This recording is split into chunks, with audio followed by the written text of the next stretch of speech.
Hello, my fellow unicorns.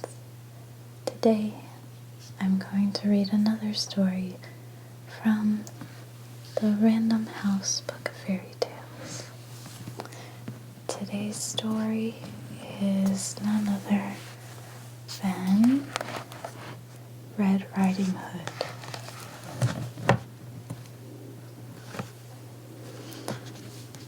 by the Brothers Grimm.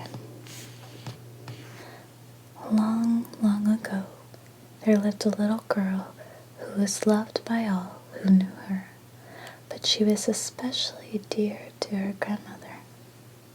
The woman would do anything to make the child happy, and once she gave her a soft red velvet cloak. It was so very pretty that from that day on the girl would wear nothing else, and she came to be called Red Riding Hood. One day her mother said to her, "Come here, Red Riding Hood, and carry this cake and a bottle of wine to grandmother. She is ill and will be glad to have them. Go quickly before the sun is high, and do not daydream or wander about in the forest. When you come into grandmother's room, you must curtsy and wish her good morning." "I will do just as you say," Red Riding Hood promised. Her grandmother lived a good distance from the village in the midst of the forest. When Red Riding Hood came to the edge of the forest, she met a wolf. The child did not know that he was a wicked animal, and so she was not at all afraid of him. "Good morning, Red Riding Hood," he said. Good morning, Wolf. And where are you going so early, Red Riding Hood?" "To grandmother's." "What is that in your basket?" "A cake and some wine. I'm taking it to grandmother's. She is ill and wants something to make her stronger." "Where does your grandmother live, Red Riding Hood?"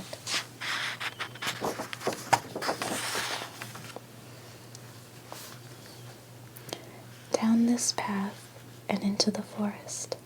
Her house stands beneath 3 big oak trees near a hedge of chestnuts." "Surely you must know it," said Red Riding Hood. The wolf looked her up and down and thought to himself, "This tender young child will be a juicy morsel, even nicer than the old woman. If I am clever, I shall be able to snap them both up." He walked along with Red Riding Hood for a time. Then he said, "Look at all the flowers, Red Riding Hood. Why don't you look about you? I think you do not even hear the birds sing. You are just as solemn as if you were going to school, but everything is so gay out here in the woods." Red Riding Hood raised her eyes, and when she saw the sunlight dancing through the trees and the bright flowers, she thought, "Suppose I pick a bouquet for grandmother. That would please her, and it is still quite early." So she left the path and wandered off among the trees to pick the flowers. Each time she picked one, she saw another more beautiful further on. In this way she went deeper and deeper into the forest, and the sun rose high in the sky.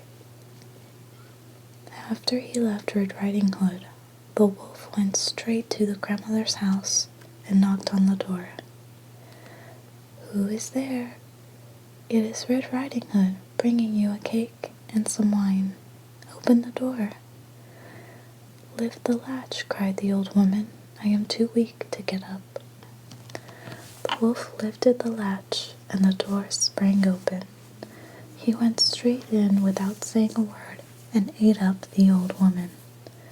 Then he put on her nightgown and nightcap, climbed into the bed, and drew the curtains. Red Riding Hood ran about picking flowers until she could carry no more, and then she remembered her grandmother again. When she got to the cottage, She was astonished to find the door open, and when she went into the room, everything seemed strange. She felt very frightened, but she did not know why. "Good morning, grandmother," she cried, but she heard no answer. Then she went up to the bed and drew the curtains. There lay her grandmother, but she had pulled her cap down over her face and looked very odd. "Oh, grandmother, what big ears you have," she said. "The better to hear you with, my dear." "Grandmother, what big eyes you have." "The better to see you with, my dear." "What big hands you have, grandmother." "The better to catch hold of you, my dear." But, grandmother, what big teeth you have." "The better to eat you with, my dear." Then the wolf sprang out of bed, rushed at Little Red Riding Hood, and devoured her in one mouthful. With his belly full, the wolf went.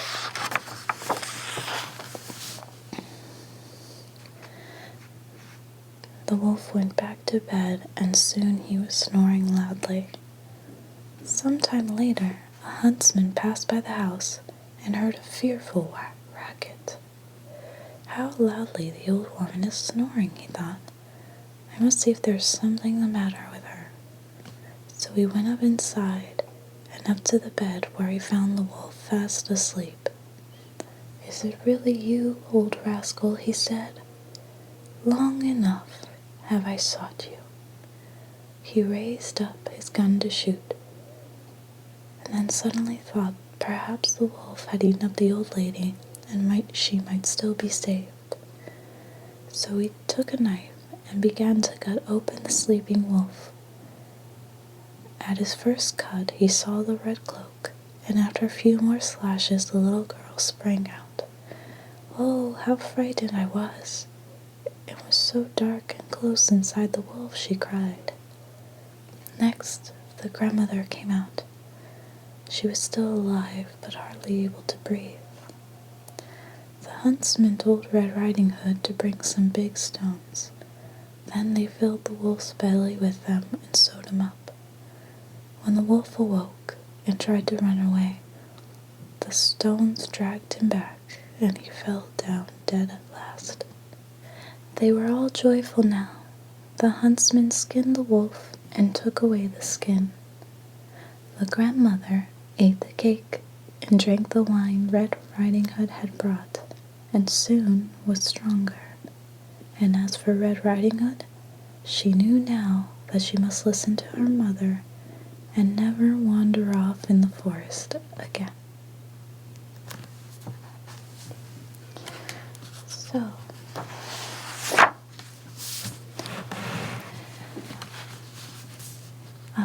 a lot to unpack here about the story of Red Riding Hood. The reason why wolves in fairy tales are often depicted as malevolent creatures is because they hunt in packs and they are very cunning. They are very clever and cunning creatures.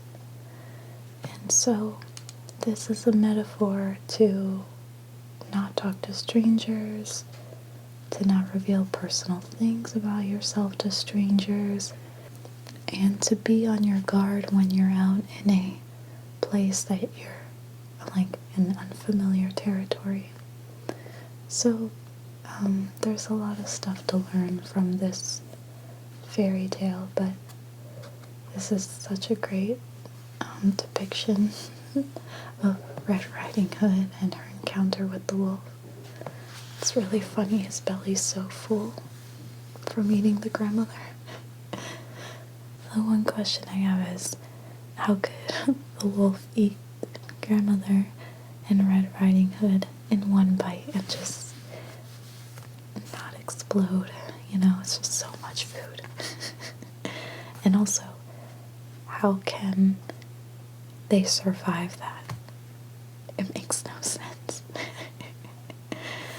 But, you know, it's a fable, it's a fairy tale, so it doesn't have to make complete sense. It's just the idea that they're eaten up, but everything's okay. But I always love this story. And I love this drawing here. When she first encounters the wolf in the forest.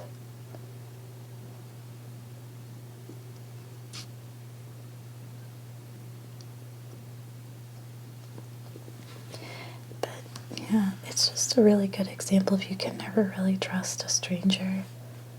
You don't know what they're really up to. And the wolf definitely hatched a quick scheme.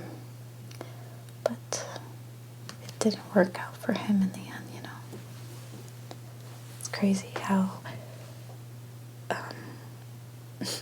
when he was being cut open and then the rocks were being sewn inside him, how did he not feel any of that?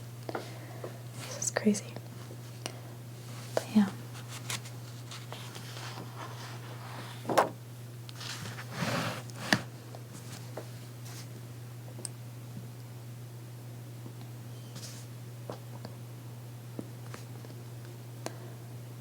I love the use of color in this particular illustration.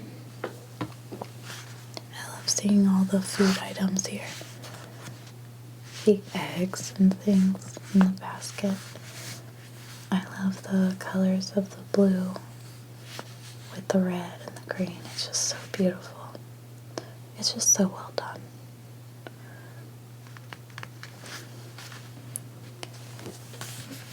But anyways,